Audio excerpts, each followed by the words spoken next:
केंद्रामध्ये NDAचं सरकार आहे. माननीय या देशाचे यशस्वी प्रधानमंत्री नरेंद्र मोदीजींच्या नेतृत्वाखाली या देशामध्ये NDAचं सरकार, त्याचबरोबर राज्यामध्ये देखील महायुतीचं सरकार, माननीय मुख्यमंत्री देवेंद्र फडणवीस साहेब असतील, उपमुख्यमंत्री एकनाथ शिंदे साहेब असतील, त्याचबरोबर या उल्हासनगर महानगरपालिकेमध्ये सुद्धा महायुतीचंच सरकार जे आहे, सत्ता जी आहे ती बसली पाहिजे ही इच्छा जी आहे प्रत्येक कार्यकर्त्याची होती. जरी आम्ही निवडणूक वेगवेगळ्या लढलो तरी या उल्हासनगर महानगरपालिकेमध्ये जर आपण आकडे बघितले की इथे विरोध करायला विरोधक सुद्धा शिल्लक नाही अशी परिस्थिती जी आहे शिवसेना आणि भारतीय जनता पार्टीची या ठिकाणी आहे.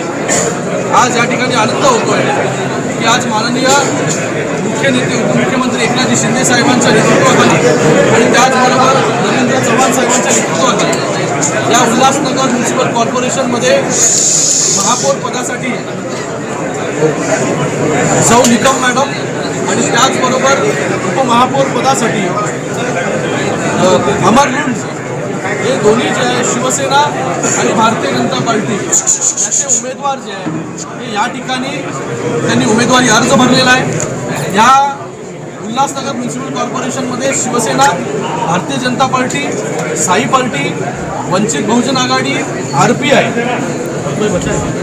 अपक्ष और जे काय अपक्ष हे सगळे जे आहे या सगळ्यांची सत्ता जी आहे ही या ठिकाणी बसलेली आहे.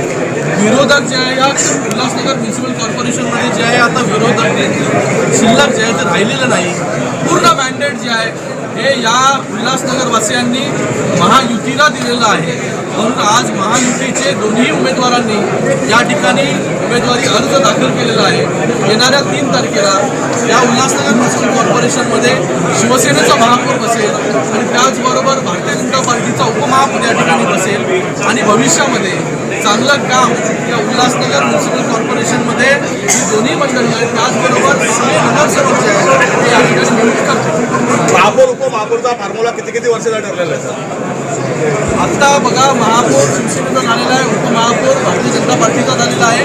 वरिष्ठ नेते शिंदे साहेब असतील किंवा प्रदेश अध्यक्ष रवींद्र चव्हाण जे असतील हे दोघं जे आहे हे किती वर्ष कोणाचा महापौर होईल, कुठल्या कमिटीज कोणाला या सगळ्या गोष्टी ज्या आहेत हे वरिष्ठ मंडळी त्या ठिकाणी ठरवतील. पण या ठिकाणी कोणाला किती वर्ष मिळेल त्यापेक्षा महायुती एकत्रित काम करेल या शहरासाठी हे महत्त्वाचं आहे. शहर की ताज़ा तरी खबरों के लिए हमारे YouTube चैनल को सब्सक्राइब करें। अगर वीडियो अच्छी लगी हो तो लाइक और शेयर करें।